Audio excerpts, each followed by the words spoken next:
할렐루야, 반갑습니다. 우리 옆 사람하고 인사하겠습니다. 잘 오셨습니다. 어서 오세요. 어서 오세요. 어서 오세요. 방금 들으셨던 찬양은 제가 만든 찬양입니다. 네. 작사는 제가 했고 작곡하고 노래는 AI가 했고, 제가 요즘 새벽기도 안 하니까 자꾸 이제 다른데 이렇게 눈이 튀어가지고 그래서 찬양을 좀 많이 만들어야겠다 생각을 했어요. 청년 때 제가 대학가요제에 나가는 게 꿈이었거든요. 그래서 저희 담임 목사님한테 되게 혼나고 그 길을 청산한 적이 있습니다. 지역에 있는 그 방송에 나왔어요. 세상 노래하는 반주로 나갔는데 집사님이 그걸 보시고 우리 담임 목사님한테 얘기해가지고 토요일 날이었는데 당장 불려가서 그냥 목회실에서 엄청 울고 청산하고 집에 있던 테이프, LP 그냥 다 이렇게 청산했던 그런 기억이 있습니다. 그래서 아무튼 우리가 그래서 저 요즘 그래서 책 사순절 기간에 나눴던 말씀 책으로 이렇게 하고 있는 거 그거 준비하고 있고, 어제 보내드린 그게 이제 지금 초안인데 저희 좀 자유롭게 나누시고 또 이렇게 묵상하실 때 같이 보셨으면 좋겠어요. 그래서 오늘은 매월 둘째 주 찬양 예배를 드리는 시간인데요. 우리가 찬양 드리고 기도하고 하면서 하나님께 더 가까이 나가는 귀한 시간이 되시기를 주님의 이름으로 축복합니다. 우리 찬송가 304장 그 크신 하나님의 사랑 찬양 드리면서 우리 가운데 임하고 계시는 그 하나님의 사랑이 얼마나 큰지 다시 한번 확인하고 고백하는 시간이 되시기를 바랍니다. 그 크신 하나님의 사랑, 그 크신 하나님의 사랑 말로 다 영영 못하네. 저 높고 높은 별을 넘어 이 낮고 낮은 땅 위에 죄범한 영혼 구하려 그 아들 보내사 화목제물 삼으시고 죄 용서하셨네. 하나님 크신 사랑은 증량다 못하네. 영원히 변치 않는 사랑 성도여 찬양하. 괴로운 시절 지나가고 땅 위에 영화 새할 때 주 믿지 않던 영혼들은 큰 소리 외쳐 울어도 주 믿는 성도들에게 큰 사랑 베푸사 우리의 죄 사했으니 그네 잊을까. 하나님 크신 사랑은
성도여 찬양.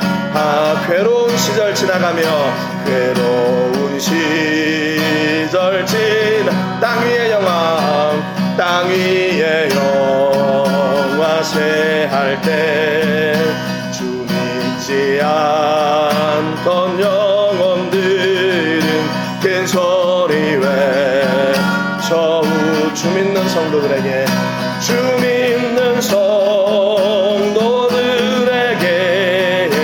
큰 사랑 베푸사 우리의 죄 사했으니 은혜 잊을까. 하나님 그 신사랑은 증량다 못하네. 영원히 변치 않는 사랑 성도여 찬양.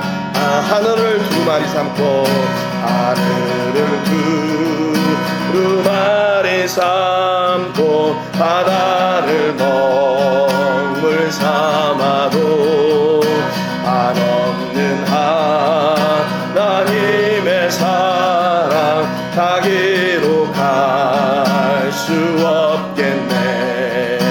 하나님의 그 신사랑 그 어찌 다 하실까. 저 하늘로 비사도 채우지 못하리. 하나님 그 신사랑은 증량다 못하네. 영원히 변치 않는 사랑 성도여 찬양하세. 아멘. 지금 우리가 당하고 있는 혹시 괴로운 일들이 있다면 그 시간도 이렇게 지나가고 그로 말미암아 이것이 우리의 간증이 될 줄로 믿습니다. 하나님은 한 번도 우리를 외면하지 않으시고 놓지 않으시고 또 우리와 함께 안 하신 적이 없는데 우리가 주변에 이렇게 환경들을 보면서 이렇게 나는 혼자구나, 나는 이렇게 외면당했구나 이런 생각을 할 때가 있는데 하나님은 여전히 우리와 함께하는 분이심을 여러분 꼭 믿으시고 흔들리지 않는 은혜가 있기를 주님의 이름으로 축복합니다. 오직 주의 사랑에 매여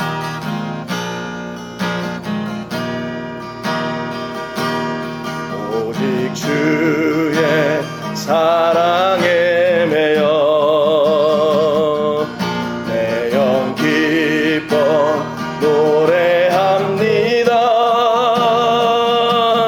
이 소망의 언덕 기쁨의 땅에서 주께 사랑 드립니다. 오직 주의 임재 안에 갇혀 내 영 기뻐 찬양합니다. 이 소명의 언덕 거룩한 땅에서 주께 경배드립니다. 주께서 주신 모든 은혜 나는 말할 수 없네. 내 영혼 즐거이 주 따르렵니다. 주께 내 삶 드립니다. 오직 주의 사랑에 매여 오직 주의 사랑에 매여 내 영 기뻐 노래합니다. 이 소망의 언덕 기쁨의 땅에서 주 주께 사랑드립니다. 오직 주의 임재 안에 갇혀 오직 주의 임재 안에 갇혀 아멘. 내 영 기뻐 찬양합니다. 이 소명의 언덕 거룩한 땅에서 주께 경배드림. 주께서 주신 모든 은혜, 주께서 주신 모든 은혜, 나는 말할 수 없네. 내 영혼 즐거이 주 따르렵니다. 주께 내 삶 드립니. 주께서 주신 모든 은혜, 주께서 주신 모든 은혜, 나는 말할 수 없네. 내 영혼 즐거이 주 따르렵니다. 주께 내 삶 드린. 주께서 주신 모든 은혜, 주께서 주신 모든 은혜, 나는 말할 수 없네. 내 영혼 즐거이 주 따르렵니다. 주께 내 삶 드립니다. 주께 내 삶 드립니다. 주께 내 삶 드립니다. 주께 내 삶 드립니다.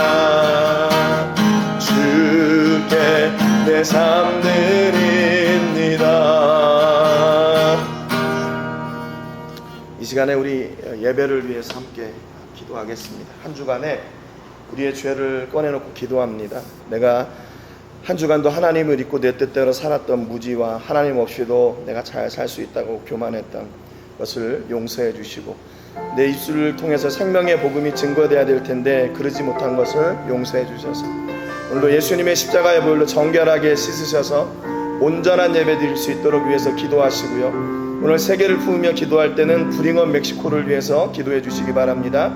우리 교회가 섬기고 사역하고 있는 브링엄 멕시코 복지법인을 통해서 하나님의 사랑의 손길이 필요한 곳에 하나님의 사랑이 이루어지게 하시고, 그곳에서 생명의 열매들을 맺는 은혜가 있기를 위해서 기도하시기를 바랍니다. 우리 기도를 마치고 구현희 성도님 기도해 주시겠습니다. 같이 기도하겠습니다. 살아계신 하나님 아버지 감사합니다. 오늘도 귀하신 은혜를 아버지 저희가 누리게 되었습니다. 하나님 각처에서 저희를 불러주시고 하나님 은혜의 자리로 불러주시니 감사합니다. 하늘의 은혜와 능력과 권세와 복이 임하는 예배가 되게 하여 주시고, 오늘도 하나님을 바라며 하나님 앞에 나갈 때 하나님 우리의 모든 부족한 부분들이 예수님의 십자가의 보혈로 정결하게 씻어지고 세워지고 회복게 되는 은혜가 있게 하여 주시옵소서.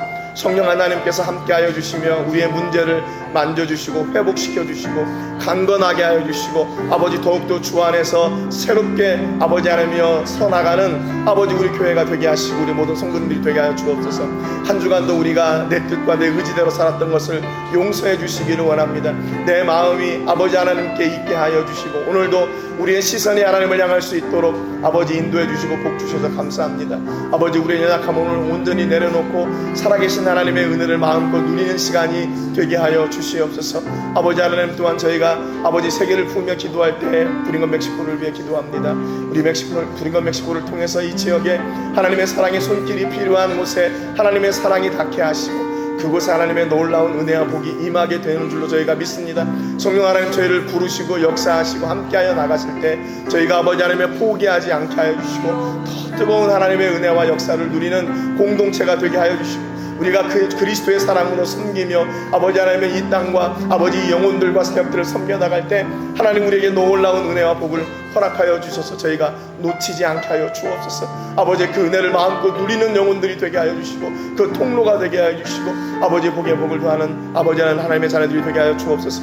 오늘 아버지 하나님 이 아침에 하나님을 바라봅니다.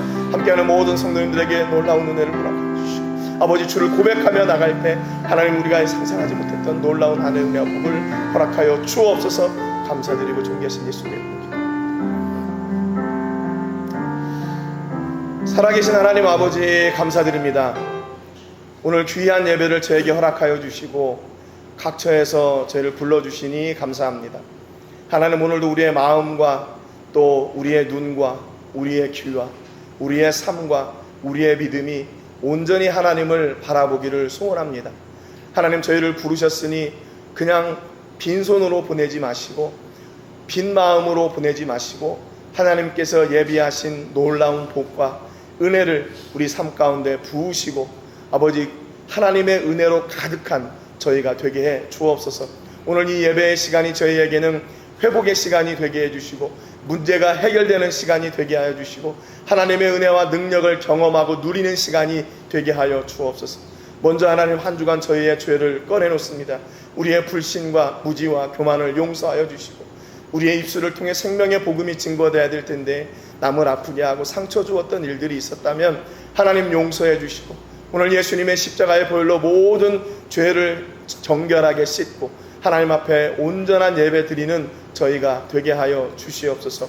하나님 저희가 우리의 마음을 꺼내놓습니다. 우리의 믿음을 꺼내놓습니다. 하나님 이 믿음을 통해 역사하여 주시고 이 사랑을 통해 이 헌신을 통해 하나님 역사하여 주시옵소서. 또한 저희가 세계를 부으며 기도할 때 브링업 멕시코를 위해 기도합니다. 이 땅 가운데 사회복지법인을 통해서 하나님의 손길이 필요한 곳에 아버지 귀한 사역들을 이루어 나가고 있습니다. 교회가 그 사역들을 섬겨 나갈 때 하나님 더욱 놀라운 은혜를 더하여 주시옵시고 사랑의 섬김과 헌신과 봉사를 통해 하늘의 복이 더욱 풍성케 되며 하늘 창고가 아버지 쌓이며 그것이 이 땅에서 우리의 누리는 하늘 보고가 되게 하여 주시옵소서. 아버지 하나님 그 지역에 생명의 복음이 필요한 영혼들이 있습니다. 또 인간적인 도움이 필요한 사람들이 있습니다. 아버지 그들에게 생명의 복음과 함께 예수 그리스도를 전하고 그들이 또 함께 아버지 다음 세대를 살아나갈 수 있는 귀한 아버지 버팀목이 될 수 있는 은혜가 있게 해 주옵소서. 오늘도 아버지 저희를 부르셔서 예배할 수 있게 해주셔서 감사합니다. 하나님 아버지 우리가 어떤 상황 가운데 있는지 어떤 형편에 있는지 어떤 문제가 있는지 어떤 두려움이 있는지 하나님 잘 아십니다. 예수님이 우리와 함께 하시며 우리를 부르실 때 그 은혜로 반응하며 믿음으로 나가는 믿음의 사람들 사명자들이 되게 해 주옵소서. 오늘도 우리의 귀를 여시고 마음을 여시고 눈을 여셔서 하나님을 보게 하여 주시고 하나님의 음성을 듣고 순종하는 은혜가 있게 해 주옵소서. 감사와 영광 올려드리고 예수님의 이름으로 기도합니다. 아멘. 오늘 같이 나누실 말씀은요 신약성경 사도행전 20장 23절 24절 말씀입니다. 우리 예준이랑 사모님 따라서 같이 나가세요.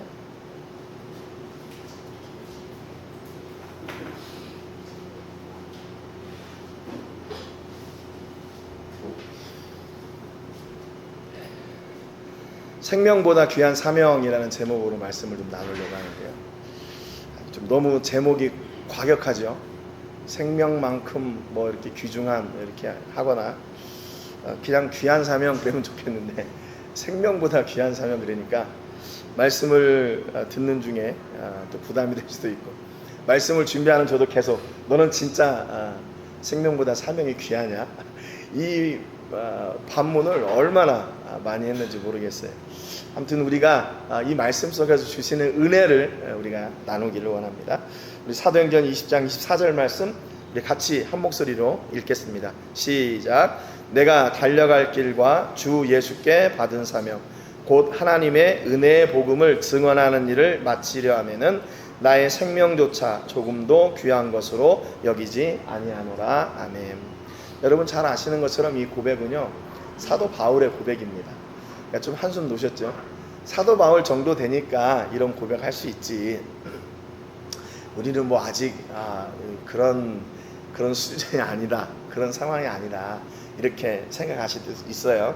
그런데 이 말을 고백했던 그 상황이 사도 바울에게 어떤 상황이냐면요, 23절 말씀에 이렇게 기록되어 있어요. 오직 성령이 각 성에서 내게 증언하여 결박과 환난이 나를 기다린다 하시나 그랬어요. 지금 이때가 어느 때냐면 사도 바울이 3차 전도 여행을 마치고 이제 다시 그 3차 전도 여행을 마무리하기 위해서 예루살렘으로 돌아가려고 하는 상황이에요. 그러니까 바울이 1차, 2차 전도, 3차 전도 여행을 약 한 10년에서 뭐 11년, 12년 이렇게 얘기하는 데도 있는데 한 10년 정도 했어요. 그러니까 10년 동안을 진짜로 열심히 달려온 거예요.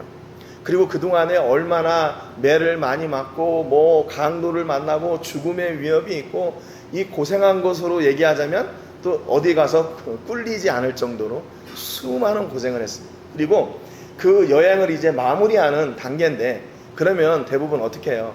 그 인생의 어려운 여정, 어려운 시기를 끝나고 갔다면 거기에서는 이제 꽃다발을 들고 막 환영하고 수고했습니다, 잘했습니다, 고생하셨습니다, 이런 환영을 받을 만한 자리를 기대하게 되잖아요. 그런데 성령님이 뭐라고 바울에게 말씀하시냐면, 야, 너 거기 가면 결박과 환난이 너를 기다리고 있다. 왜냐하면 예루살렘에 유대인들의 그 수장들이 다 모여 있어요. 왜 유대인들이 이렇게 바울을 잡으려고 했냐면, 바울이 전하는 복음이요 거슬렸어요. 왜냐하면 당시의 구원은 유대인들에게만 이렇게 제한된 그런 은혜, 복이었는데, 유대인들만 누릴 수 있는 구원이었는데, 사도 바울이나 베드로가 그 구원이 이방인에게도 있다. 그리고 사도 바울은 직접 이방 나라를 다니면서 복음을 전했단 말이에요. 그러니까 유대인들의 어떤 가치와 정면으로 대치되는 거예요. 유대인들의 눈치를 보면서 좀 이렇게 해야 되는데 바울은 전혀 그러지 않았어요. 바울이 눈치를 본 것은 누구냐면 하나님이었어요. 하나님. 그래서 자기가 아시아로 가서 복음을 전하고 싶었는데 하나님이 방향을 트셔서 유럽에까지 가게 되고 거기에서 복음을 전하게 되잖아요. 그러니까 바울이 가지고 있었던 그 복음은 어떤 복음인가? 하나님께서 그에게 주셨던 그 진짜 복음인 거죠. 그런데 유대인들은 그들이 가지고 있는 그 신앙이라고 생각하는 것이 그들의 가치관, 어떻게 보면 그들의 어떤 주제, 그건 놓칠 수 없는 자기들의 어떤 그 주제, 논리였어요. 그런데 그것을 계속 이 바울이 복음을 통해 도전하니까 안 되겠다, 잡아가지고 죽이자, 이것이 그 유대인들의 결론이었던 거죠. 그럼에도 불구하고 바울이 그것을 알고 있음에도 불구하고 바울은 뭐라고 얘기하냐면, 이게 장로들 앞에서 나는 그곳에 가겠습니다 그러는 거예요. 그러면서 24절의 고백을 드리는 거예요.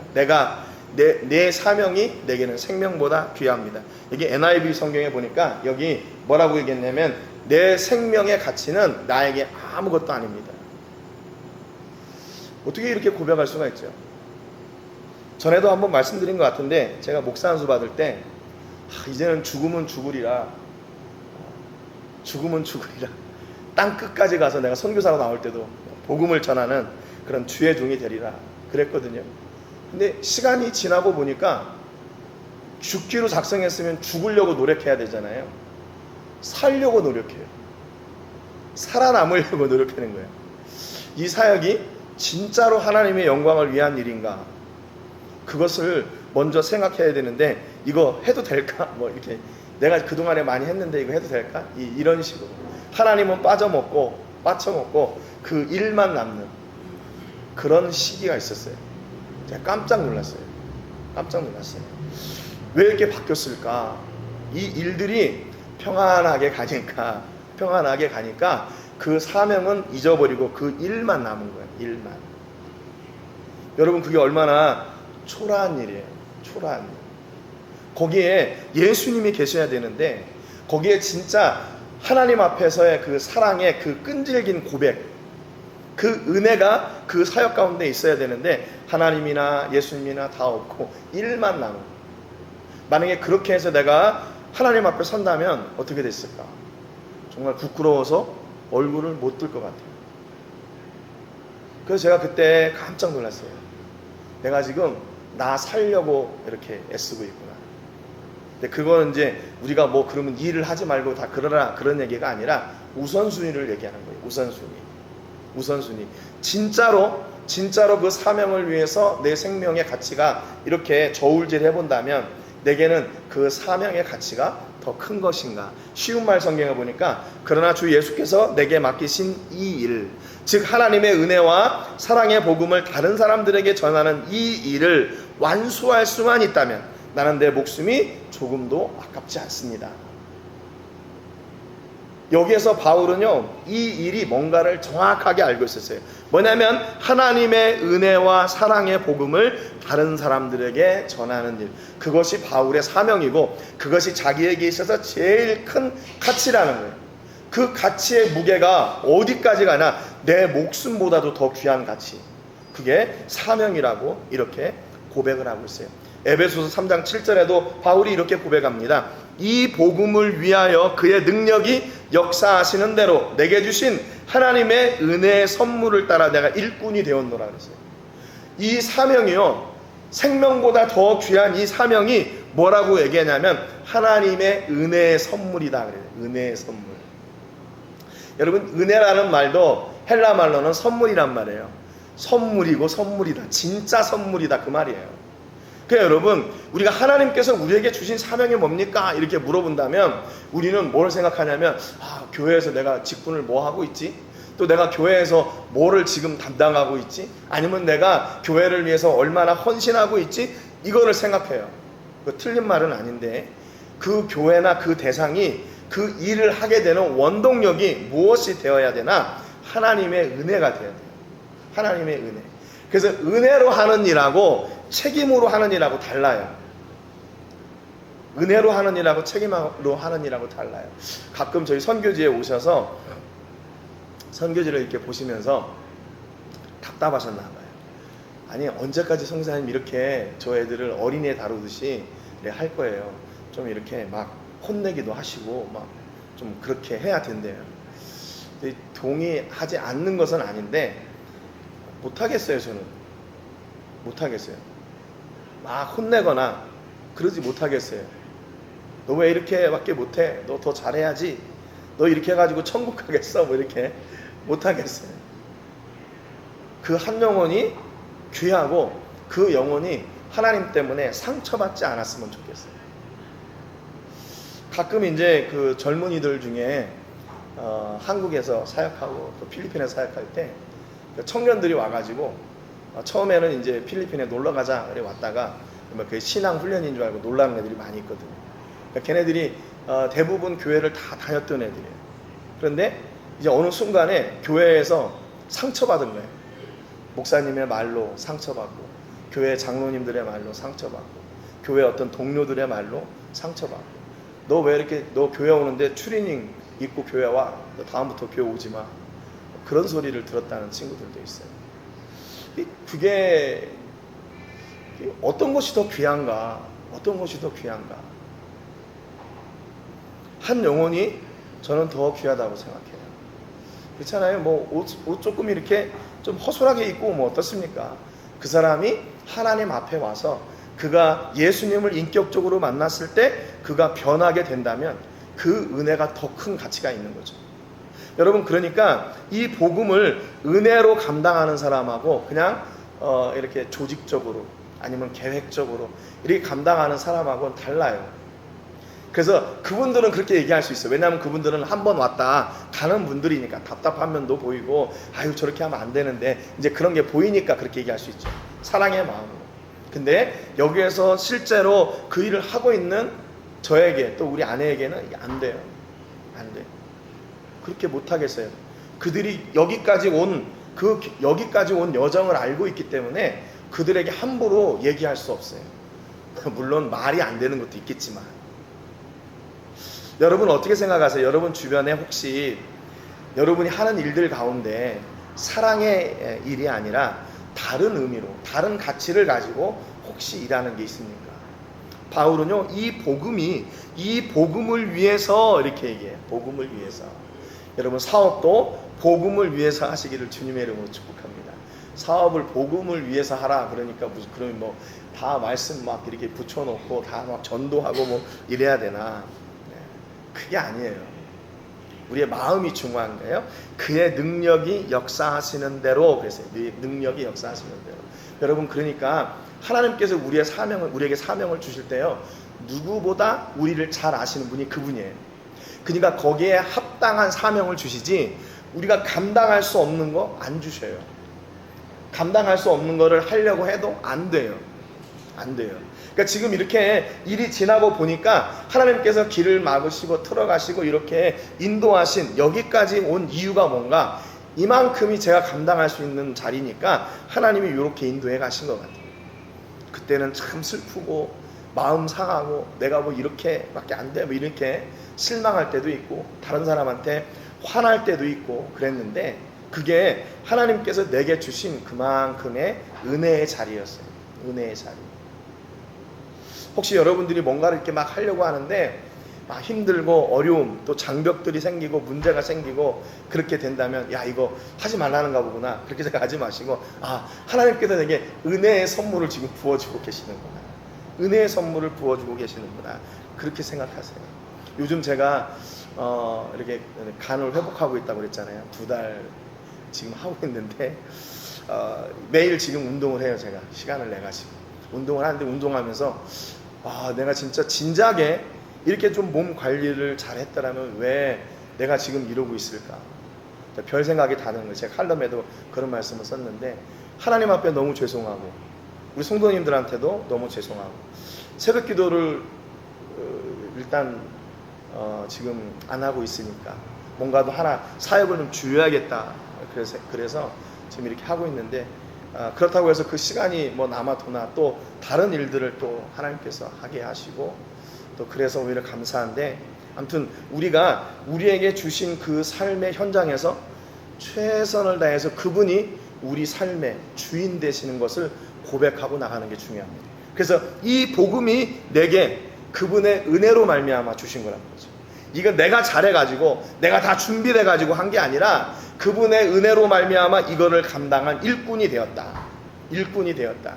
그러니까 이것을 내 것이라 주장하지 말고 하나님이 주신 은혜다 생각하면 좋은 거죠. 여러분, 우리에게 주신 자녀들이 있잖아요. 그 자녀들도 내가 노력해서 만든 겁니까? 하나님이 주신 거예요. 제가 그걸 언제 깨달았냐면 결혼하고 나서 깨달았어요. 저는 그냥 결혼하면, 남자 여자가 결혼하면 당연히 아기가 생기는 줄 알았어요. 제가 95년도에 결혼했는데 우리 아들이 97년생이에요. 아이가 안 생겨요. 그래서 저희 집사람하고 저하고 병원 가가지고 한의사한테 진맥 받고 한약도 지어먹고 그랬단 말이에요. 그게 그 아이를 갖는 것도 하나님의 은혜더라고요. 그냥 생기는 게 아니에요. 우리가 노력한다고 되는 게 아니라 하나님이 주시는 거예요. 하나님이 주시는 거예요. 그러니까 우리는 내가 낳았으니까 내가 주인이고 내 마음대로 자녀들을 키우려고 생각하잖아요. 내가 이렇게 다 컨트롤해가지고, 아니에요. 착각이에요. 하나님이 주신 거예요. 그러면 그 자녀의 주인이 누구예요? 하나님이시죠. 그러니까 당연한 거예요. 하나님의 뜻대로 그 자녀를 양육해야 되는 거죠. 여러분의 사업은 어떻습니까? 여러분이 이렇게 열심히 물론 노력했지만 그것을 주신 분은 하나님이라고 고백할 때 그 사업이 하나님의 은혜로 가득하고 하나님의 영광을 위해서 그 사업이 이루어질 수 있도록 노력하게 됩니다. 여러분, 무엇을 준비하고 계시든지 늘 하나님이 주인 되시는 그런 은혜가 있기를 주님의 이름으로 축복합니다. 우리 교회 주인도 역시 하나님이심을 우리가 고백해요. 그래서 그분이 하나님이 원하시는 대로 이 일을 잘 감당하려고 이렇게 공동체로 보인 거죠. 여러분, 예수님도 그 말씀을 하셨어요.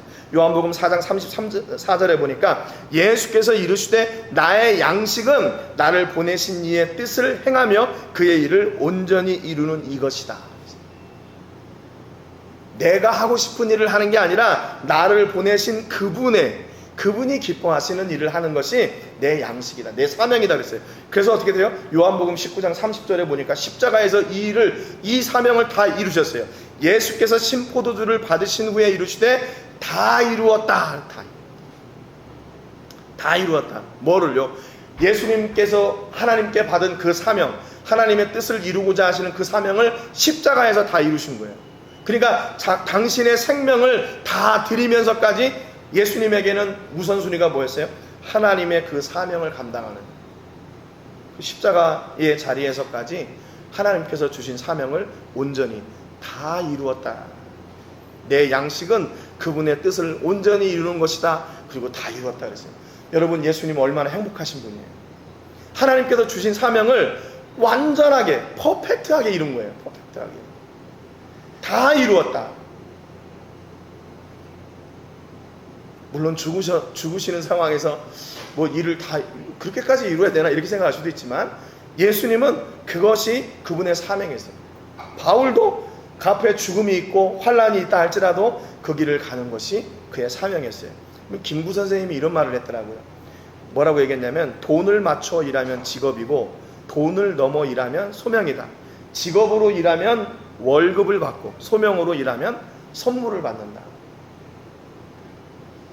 여러분, 혹시 신앙생활을 어떻게 하고 계십니까? 의무감이나 아니 뭐 어거지로 하고 계십니까? 아니면 그 해외에 있는 한인교회들은 그런 게 있더라고요. 일주일에 한 번 한국 사람들 만나가지고 교제하고 회포를 푼다 그러죠. 그동안에 이렇게 막혀있던 것도 좀 풀고, 물론 그런 기능도 있지요. 그런데 그런 기능은 뭐냐면 둘째 기능들이에요. 둘째 기능. 그러면 첫 번째 기능은 뭔가? 하나님이죠. 당연히 하나님이시죠. 그분을 예배하고 그분께 영광 돌리고 그분의 은혜를 나누고 그분의 은혜를 누리는 거, 그게 첫 번째지. 그리고 성도들의 교제가 그 다음으로 이어지는 거예요. 여러분, 우리 마음속에 이것이 절대로 흔들리지 말아야 돼요. 이게 모세의 이야기가 나오는데 모세의 이야기는 넘어가고요. 여기 예수님께서 제자들을 부르실 때 저도 이 말씀을 읽으면서 얼마나 많은 질문을 했는지 몰라요. 마태복음 4장 18절에 보니까, 갈릴리 해변에 다니시다가 두 형제 곧 베드로라 하는 시몬과 그의 형제 안드레가 바다에 금을 던지는 것을 보시고 그들을 부르셨어요. 어부였는데 그들을 부르셨어요. 뭐라고 부르셨냐면, 나를 따라오라. 내가 너희를 사람을 낚는 어부가 되게 하리라 그랬어요. 예수님이 이 베드로와 안드레 그 형제를 부르는데요, 거창하게, 야, 너가 앞으로 나를 따르기 시작하면 내가 너에게 뭘 주고 어떤 길을 어떻게 열어가고 너를 어떻게 해줄 거야. 설명이 없었어요. 쉽게 얘기하면 어디 가서 일을 하고 계약을 하려고 하는데 그냥 일하는 것만, 내용만 있지 거기에 대한 보상이 어떻게 될지는 아무것도 없는 거예요. 그리고 예수님과 또 베드로와 안드레가 그럼 그 동안에 어떤 관계가 있었냐? 그런 것도 아니에요. 그냥 열심히 일하고 있는데 거기 가가지고, 야, 너희들 지금 고기 낚고 있지? 내가 앞으로 너희를 사람을 낚는 어부가 되게 할게. 그러니까 그들이 곧 그물을 버려두고 예수를 따라다니라고 그랬어요. 이게 말이 됩니까? 마태복음 4장 21절에는요 거기서 더 나가 보니까 야고보와 요한, 이분들도 형제들이에요. 형제들. 거기서 더 가시다가 다른 두 형제 곧 세베대의 아들 야고보와 그의 형제 요한이 그의 아버지 세베대와 함께 배에서 금을 깁는 것을 보시고 부르시니 그들이 곧 배와 아버지를 버려두고 예수를 따라다녔어요. 여기는 지금 가족이 함께 일하고 있는데 거기에서, 야, 너희들 나를 따라와. 그냥 심플해요. 아주 간단해요. 나 따라와. 그랬더니 여기들도 그들이 곧 그래요. 바로 배와 아버지를 버려두고 예수를 따르니라고 했어요. 자기가 지금 살고 있는 삶의 터전, 그 현장을 그냥 다 포기한 거예요. 왜 그랬을까요? 마태복음 9장에 보면 예수께서 그곳을 떠나 지나가시다가 마테라 하는 사람이 세관에 앉아있는 것을 보시고 이르시되 나를 따르라 하시니 일어나 따르니라 했어요. 마태도 야, 그가 지금 세리 일이니까 지금 세무서에 일하고 있는데 꼭 직장도 튼튼하고 돈도 많이 벌고 뭐가 문제가 있어요. 그런데 나를 따라라. 그러니까 마태도 벌떡 일어나서 따라가요. 나중에 천국에 유튜브가 있는지 모르겠는데 여러분 중에 그거 한번 해보세요. 이분들 따라다니면서 그때 왜 예수님 따라갔습니까? 이거 한번 물어보셔요. 만약에 여러분 같으면 따라가실 수 있겠나? 근데 왜 따라갔을까요? 그 따라가는 의미는 내가 지금 하고 있는 이 일보다 그 일이 더 가치 있는 일일 것 같으니까 따라가는 거 아니에요? 내가 지금 이 일을 버리고 선택하는 그 다른 일은 내가 지금 하고 있는 일보다 더 가치 있는 일이고 더 귀한 일이어야 되지요. 당연히 애기들이 손에 뭔가를 쥐고 있는데 아빠가, 야, 이거 아빠 줘 안 줘요. 근데 아빠가 더 좋은 거, 그 아기가 갖고 있는 손에 쥐고 있는 것보다 더 좋은 것을 이렇게 주면 그 손에 있는 걸 내려놓고 그걸 잡게 돼요. 우리도 역시 마찬가지죠. 베드로와 안드레와 야고보와 요한과 마태, 이 사람들이 배운 게 없어서 그냥 그 삶을 탈피하고 싶어서? 전혀 아니에요. 전혀 아니에요. 여러분, 이들이 그렇다면 다 하나님의 백성으로 또는 예수님의 제자로 준비된 사람들인가? 준비됐나요? 안 됐어요. 안 됐어요. 그러면 예수님은 왜 그들을 부르셨을까요? 무슨 대책이 있으신 걸까요? 예수님께는 대책이 있었어요. 그거는 비밀인가? 비밀이지만 예수님께는 대책이 있었어요. 그러니까 부르신 거죠. 하나님이 왜 나를 부르셨을까? 하나님은 대책이 있으세요. 왜 그냥 우리가 예수 안 믿고 그냥 세상에서 우리가 원하는 거 다 누리고 우리가 하고 싶은 거 다 하고 얼마든지 살 수 있잖아요. 우리가 꼭 예수 믿어야만 삽니까? 이 땅에서.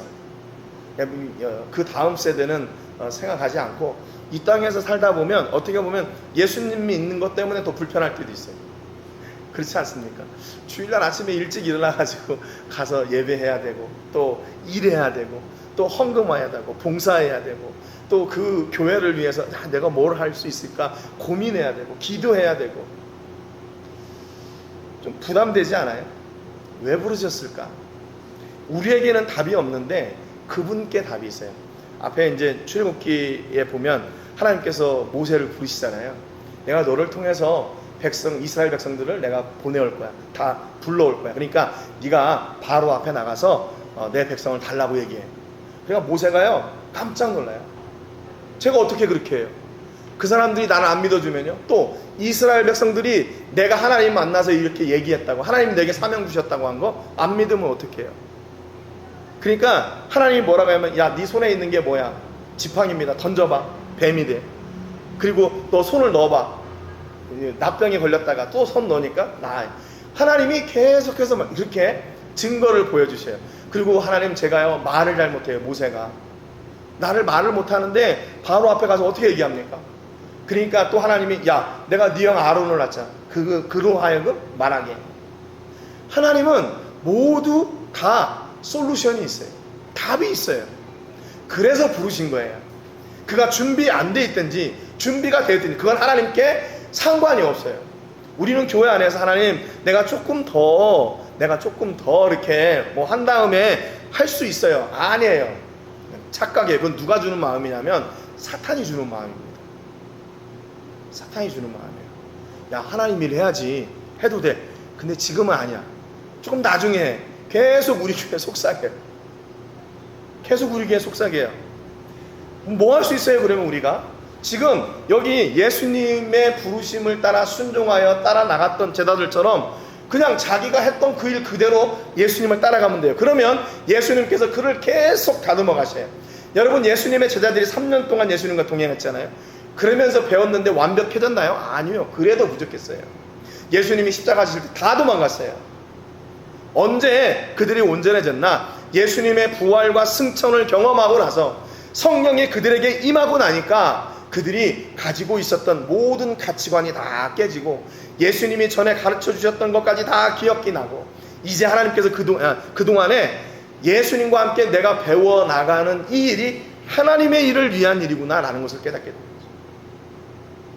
여러분, 교회는 그렇기 때문에 얼마나 일을 잘하냐 그게 중요한 게 아니라 얼마나 진심을 담아 그 일을 하느냐 그게 중요한 거예요.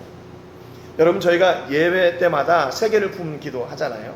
아마 이 가운데는 아는 분들도 있고 기도하시는 그 대상들이 아는 단체도 있고 아니면 모르는 분도 있을 거예요. 우리가 다 만나보고 기도한 거 아니니까. 그런데 왜 우리가 이렇게 이 단체와 교회와 선교사님들과 현지 목사님들을 위해 기도하나? 이 하나님이 기뻐하시는 일이니까 우리도 거기에 마음을 같이 담아 그 일을 하고 싶은 거죠. 지난번에도 말씀드렸지만 우리가 하나님의 일은 먼저 무엇이 가냐면 마음이 가요. 마음이. 그리고 마음이 가면 무엇이 가냐면 기도가 가요. 마음이 가면 기도가 가. 그리고 그 다음에 물질이 가요. 그리고 우리 삶이 가요. 그래 뭐 1단계, 2단계, 3단계, 4단계 그러면 1단계는 안 좋은 거고 4단계가 좋은 거야. 그런 얘기는 아니에요. 그건데 그것을 다 하나님이 받으세요. 다 받으세요. 어떤 사람은 이렇게 아무것도 모르는 가운데 이렇게 따라가는 사람이 있는가 하면 바울은 어땠어요? 바울은 예수님이 부르신 뒤에 그가 완전히 변화된 삶을 사는 거예요. 그러니까 지금 내 생명보다도 내 생명조차 귀한 것으로 난 여기지 않는다. 그렇게 고백하는 사람이 됐잖아요. 그리고 그 고백이 변하지 않았어요. 여러분, 우리의 헌신과 우리의 삶을 하나님이 다 알고 계세요. 마태복음 25장 34절에 보니까 그때 임금이 그 오른쪽에 있는 자들에게 이렇게 말씀하세요. 내 아버지께 복받을 자들이여, 나와 창세로부터 너희를 위하여 예비된 나라를 상속받으라. 하나님의 백성이 받는, 상속받는 그 나라, 그 땅이 있어요. 여러분, 근데 그것은 이 땅 가운데 속한 게 아니라 하늘에 속한 겁니다. 그래서 이 사람들이 내가 대체 뭔가 했더니 이렇게 말씀하세요. 내가 줄일 때, 목마를 때, 나그네 되었을 때, 헐벗었을 때, 병들었을 때, 옥에 갇혔을 때 너희들이 나와 함께 했잖아. 아니, 우리가 그런 적이 없는데요? 우리 그런 적이 없는데요? 그렇게 얘기해요. 그랬더니 다시 얘기합니다. 내가 진실로 너희에게 이르노니 너희가 여기 내 형제 중에 지극히 작은 자 하나에게 한 것이 곧 내게 한 것이다. 작은 자 하나에게, 이게 내가 어떤 작은 일 또는 작은 사람, 소외당한 사람, 뭐 이렇게 도움이 필요한 사람, 그냥 아무런 생각 없이 도와줬어요. 근데 그걸 누가 알고 계세요? 하나님이 알고 계신다. 하나님이. 그러니까 여러분, 우리가 앞서도 말씀드렸지만 교회의 일은, 하나님의 일은 크고 뭐 우리가 생각할 때 이렇게 위대한 거, 그것들이 큰 것인가? 아니에요. 하나님이 기뻐하시는 그 일, 그게 큰 일이에요. 그러니까 작은 자, 지극히 작은 자 하나가 굶주리고 목마르고 나그네 됐고 의지할 곳 없고 입을 것이 없고 고난당했을 때 함께하는 그것을 하나님이 다 기억하고 계신다는 거예요. 그래서 그걸 몰라요? 그걸로 상급을 주셔요. 상급을 주셔요. 여러분, 분명한 것은 뭐냐면 그리스도인은 가만히 있으면 안 돼요. 그리스도인은 뭔가를 해야 돼요. 뭔가를 해야 돼요. 뭔가를 해야 되는데 그게 무엇인가? 그게 뭔가? 그게 바로 하나님의 영광을 위해 하는 거예요. 히브리서 6장 10절에 보니까 하나님은 불의하지 아니하사 너희 행위와 그의 이름을 위하여 나타낸 사랑으로 이미 성도를 섬긴 것과 이제도 섬기고 있는 것을 잊어버리지 아니하시느니라. 여러분, 성도의 귀한 교제를 나누는 거 하나님의 뜻을 이루는 겁니다. 작은 것으로 섬기는 거 하나님의 뜻을 이루는 거예요. 여러분, 그러니까 내가 뭐 어떻게 섬겨? 그런데 그 작은 거, 커피 한 잔 사드리는 거, 또 뭐 옷에 뭐가 이렇게 묻었는데 이렇게 하나 띄워드리고, 또 어려움이 있다는데 그 어려움을 가지고 함께 기도하는 거, 이게 뭐예요? 하나님의 사랑으로 성도를 섬긴 거예요. 하나님의 사랑. 얼마나 쉬워요. 여러분, 이거 못하겠습니까? 하루에, 그래서 나를 통해서 뭔가 위대한 일을 내가 이루어야겠다, 그런 생각이 아니라 내가 우리 형제들을, 우리 성도님들을 위해서 기도해야 되겠다. 기도해야 되겠다. 그런 목표를 정하시고 기억나시는 분들 한 분 한 분 위해서 기도해 주세요. 그게 섬기는 거고 그것이 그리스도의 사랑으로 나타내는 거예요. 계시록 2장 2절에 보니까 내가 내 행위와 수고와 내 인내를 알고 또 악한 자들을 용납하지 아니한 것과 자칭 사도라 하되 아닌 자들을 시험하여 그의 거짓된 것을 내가 드러낸 것과 또 내가 참고 내 이름을 위하여 견디고 게으르지 아니한 것을 아노라. 에베소 교회의 한 말이에요. 에베소 교회가 했던 그 일을 하나님은 하나도 놓치지 아니하시고 다 알고 계세요.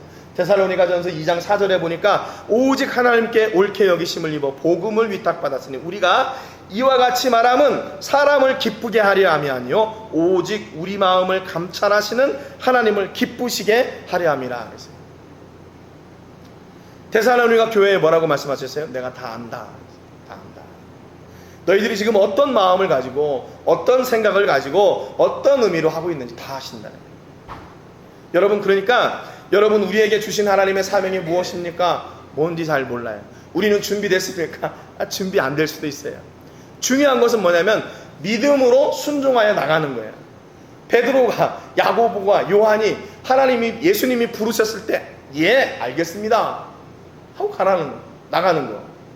대책은 뭔지 모르겠어요. 그런데 순종하여 나갈 때 하나님은 더욱 놀라운 일을 이루어 가시는 거예요. 여러분, 그러니까 지난번에도 말씀드렸지만 하나님, 내가 할 수 있는 일을 내게 주세요, 이게 아니라 하나님이 기뻐하시는 일을 할 수 있는 만큼의 능력을 내게 주세요, 이렇게 기도하셔요.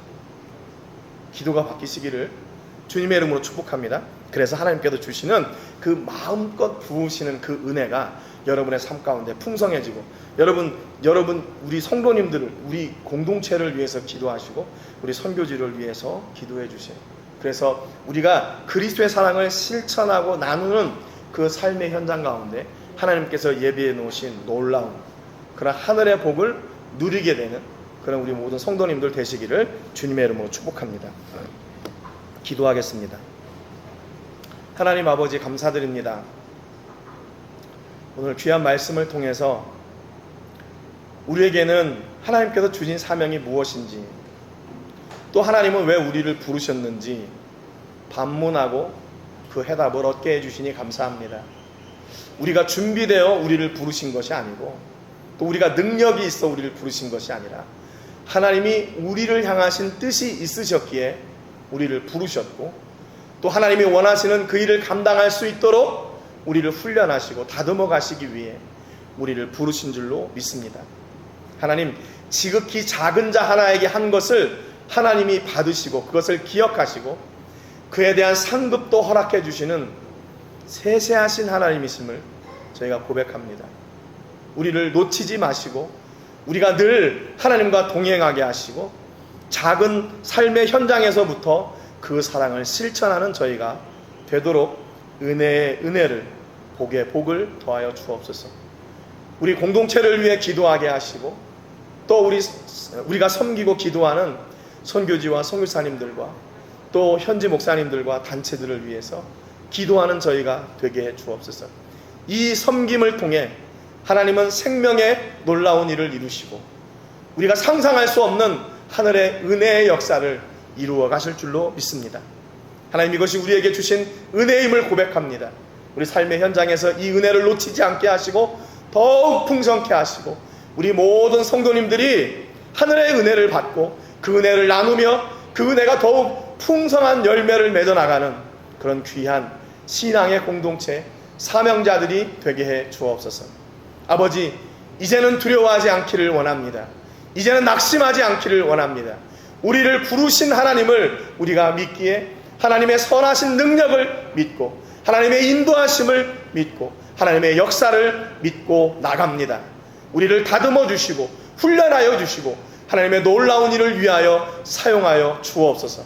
하나님, 지금 이 자리에는 없지만 한국에 있는 가족들, 또 다른 곳에 있는 우리 성도님들도 있습니다. 어디에 있든지 지켜주시고 보호하시고 함께 해주시고 저희가 시간과 마음과 정성과 물질을 구별 하나님께 드릴 때 하나님 모든 것을 받으시고 하나님 만배로 갚아 주옵소서. 이제는 우리 주 예수 그리스도의 은혜와 우리 아버지 하나님의 크신 사랑과 성령 하나님의 감동 감화유로 교통하시는 은혜가 오늘도 우리를 부르신 하나님의 부르심에 순종하여 믿음으로 나가 하나님께서 기뻐하시는 열매와 그 사명을 이루어 나가는 사명자가 되기로 작정하는 우리 모든 성도님들과 가정과 자녀들과 사업과 직장과 캠퍼스와 세계 곳곳에서 주의 복음을 전하는 복음 전도자들 위해 이제로부터 영원토록 함께 하시기를 간절히 축복하옵나이다. 아멘.